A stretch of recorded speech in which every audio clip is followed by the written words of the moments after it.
Наступает весна. Светло стало в лесу. Я отправился в лес с определенной целью.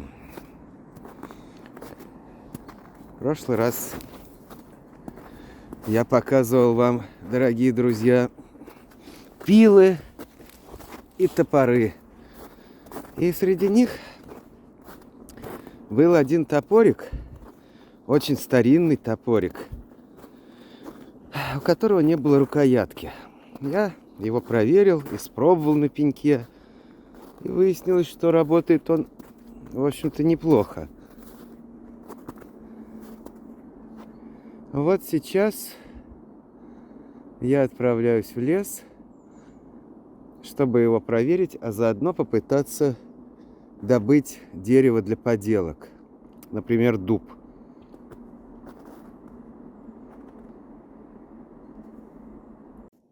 Вот елочка стоит.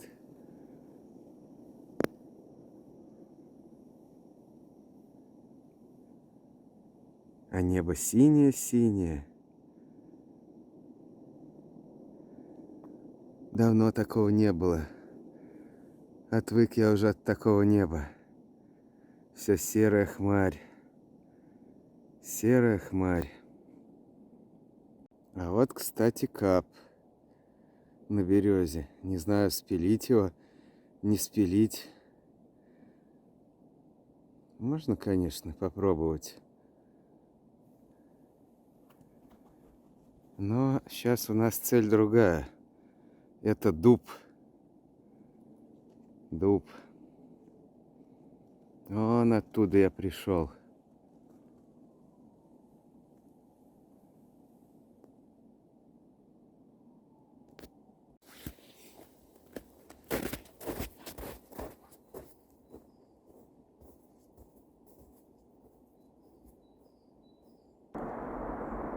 Ну вот, лес сменился. Сосновый лес теперь. Красота.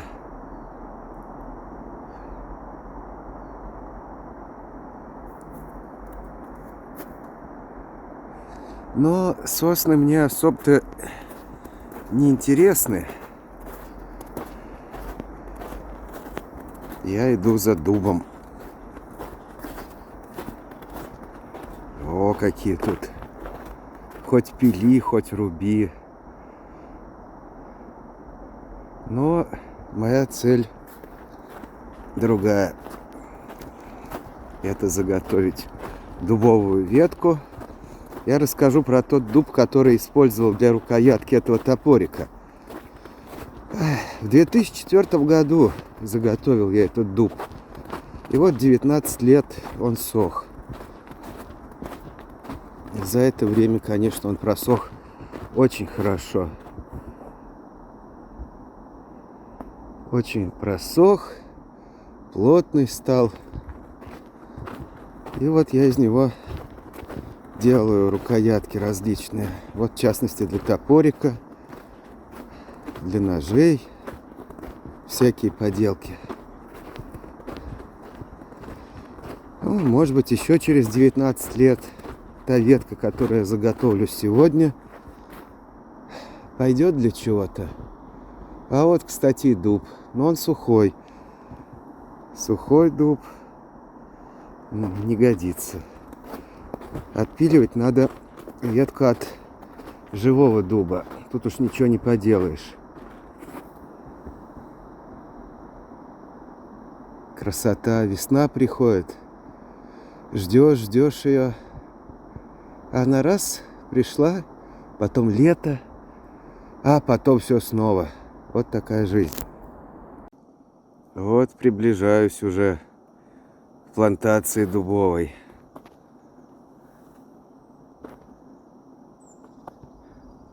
Где-то тут вот они, дубы. Ну, там вот я видел, есть дуб. Нормальный такой. Но я все же дойду до основной плантации. Там же, где и вырезал много лет назад ветку, из которой сделал ручку топорика. Эх, 19 лет прошло. А вот береза. Небо, небо, просто умопомрачительное небо. И видно, что уже деревья набухают, на них почки. Готовятся они к весне, к жизни. А вот, кстати, и дуб. Вот тут вот готовится. Заготавливать древесину лучше, конечно, в более глухую пору, зимнюю. Но, как обычно, человек задним умом силен. Ну, пока еще снег лежит, довольно холодно. Может быть, и можно что-то заготовить. Все равно 20 лет сушить. Доживу ли? Ну, это уж как получится. Вот обнаружился неплохой дуб. Он весь кривой, такой жизнью суровый, искривленный. Значит, и волокна в нем, скорее всего, будут тоже необычным образом идти. Ну и такой дуб, он бесперспективен, он не вырастет уже в большое дерево, наверное.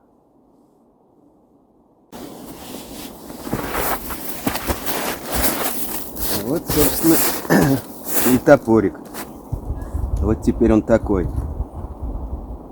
Ручка сделана. Я его заворонил и заточил.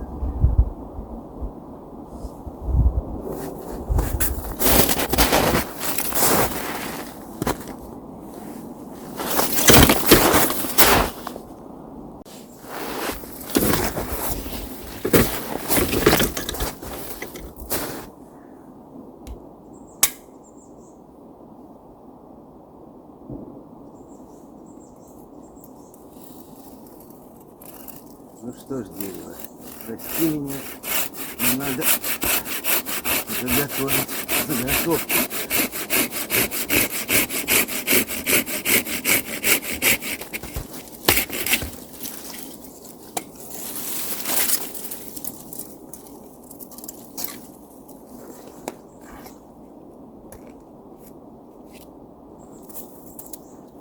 Что-то похоже не очень.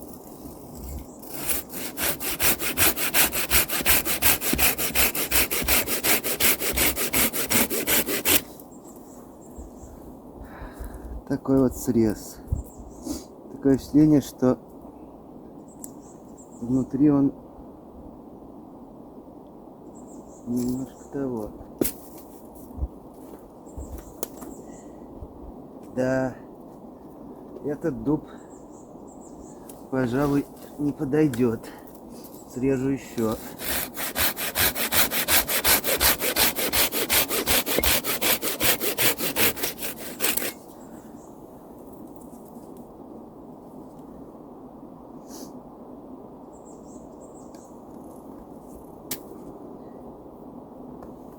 Боюсь, что несколько он... Попробуем еще.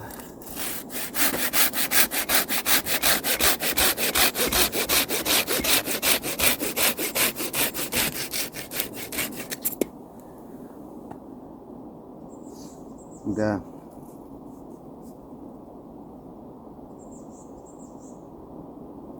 Этот дуб, к сожалению, оказался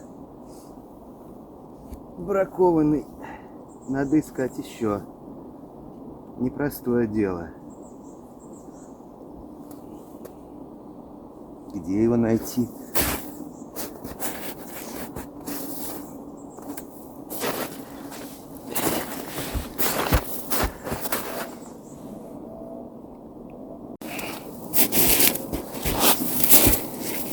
А теперь, друзья, посмотрим, на что способен этот топорик. На что же он способен-то? Вот у нас, допустим, есть какие-то ветки, специально тут упавшее дерево какое-то. Как им можно посечь ветки? Посмотрим. Вот, допустим, ветка, да? Вот так. Вот так. Вот так. Не разбалтывается ручка? Да вроде нет. А посмотрим, что потолще. Сначала, допустим, отрубим вот такую на весу. Нет, не получается.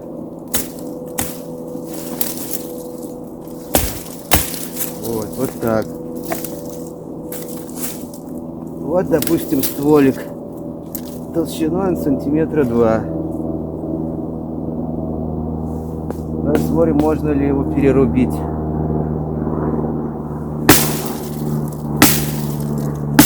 Не очень хорошо получается.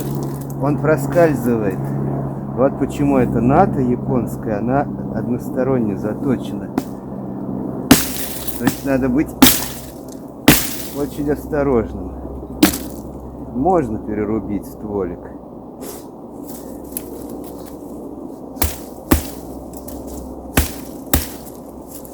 Посмотрим теперь вот с таким стволиком, что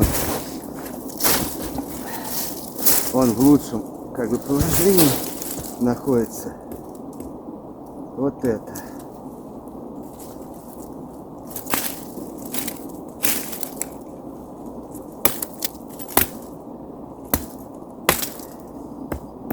Допустим, будем рубить вот здесь.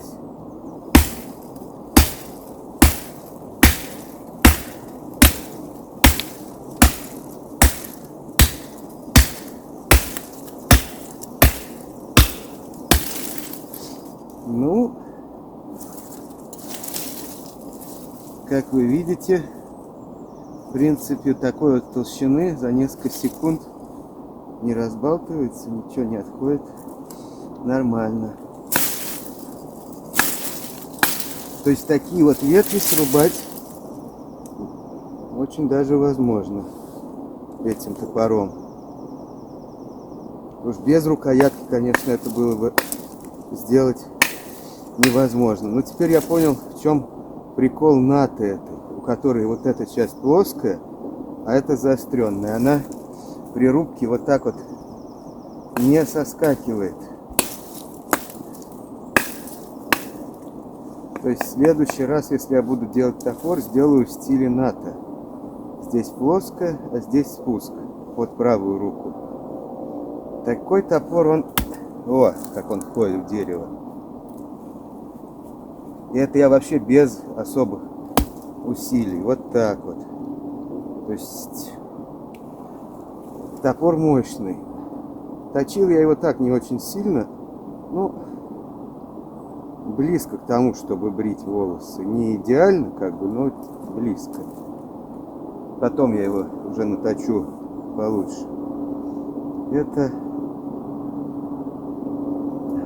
воронение вроде держится, не сходит от ударов по дереву. Так что топорик довольно интересный. Вот это попробуем отрубить. То есть, да, ветки им рубить вполне возможно. Вот, пожалуйста, чистейший срез, и при этом он не тупится. Хорошо, это хорошо. Вот такая вот игрушечка.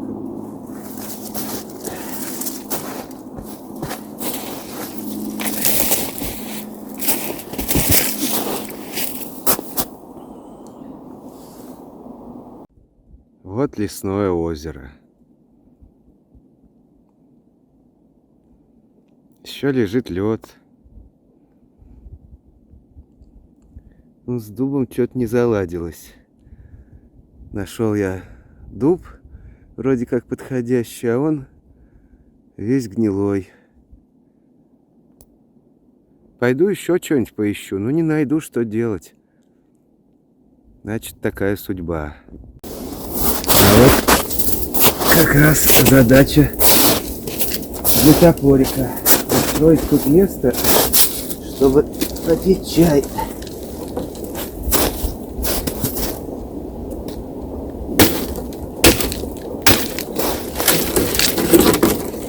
Так.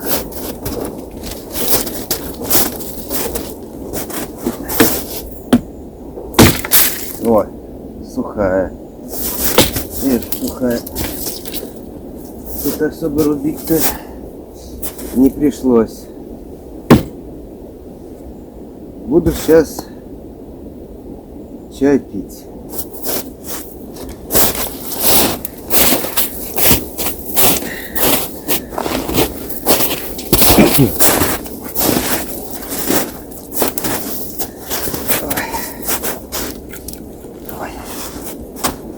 Вот. Пока ножны-то я не сделал для топорика, для этого.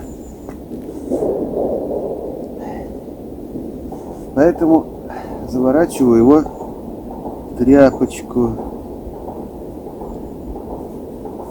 Вот так. И все. И уже он не настолько опасен. На самом деле довольно острый. Да, японцы-то молодцы. Они знают толк. Вот зеленый чай.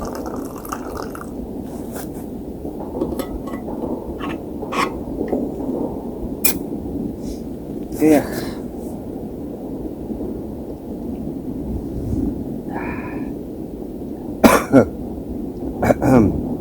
Не в ту горло пошло. Сегодня селедку с утра ел. Ой, жирная, соленая рыба. Теперь чай пью.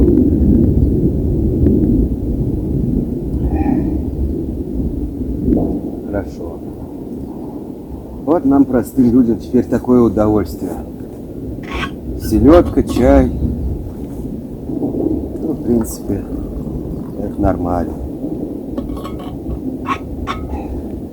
Простым человеком тоже можно с удовольствием жить.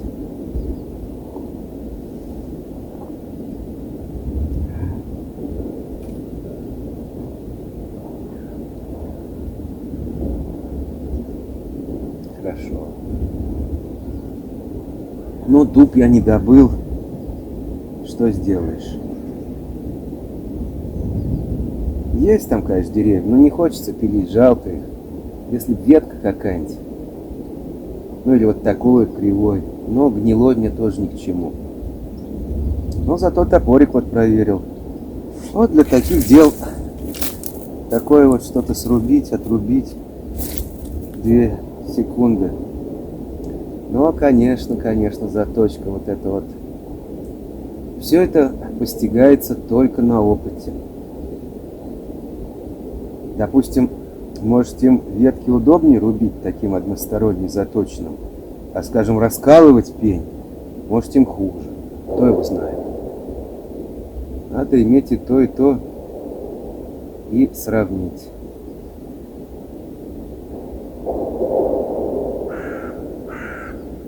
Вот птица-то черная. Знает она.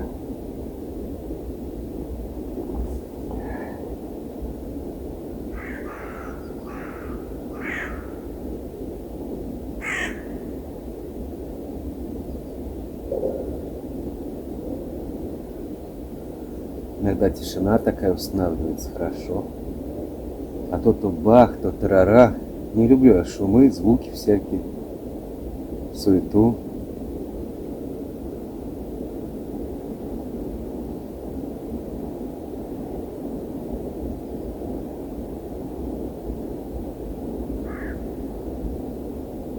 Весна.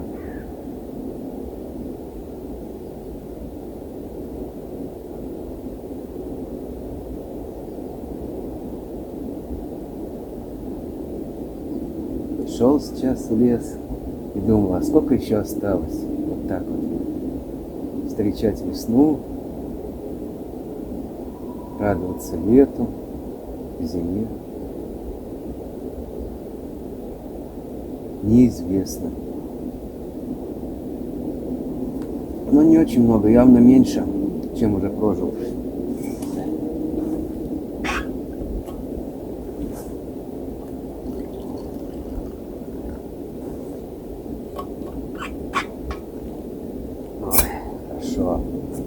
Вот зеленый чай.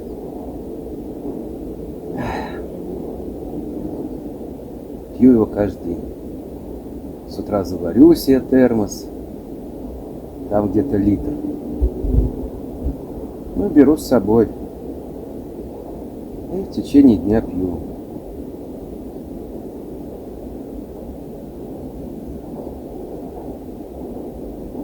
Потом уже ближе к второй половине дня надо обязательно что-то съесть. Например, кусочек хлеба черного. Ну или что-либо. Потому что если на пустой желудок пить такой крепкий чай, может тошнить.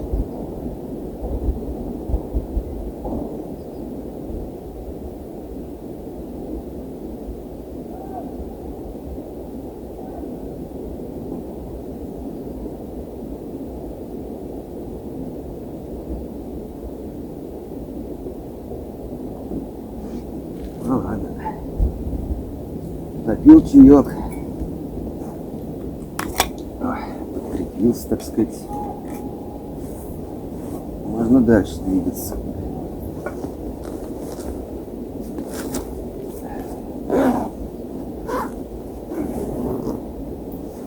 Как в стихотворении Даниила Хармса. Из дома вышел человек с веревкой и мешком. И в дальний путь отправился пешком. Ой, дальний путь.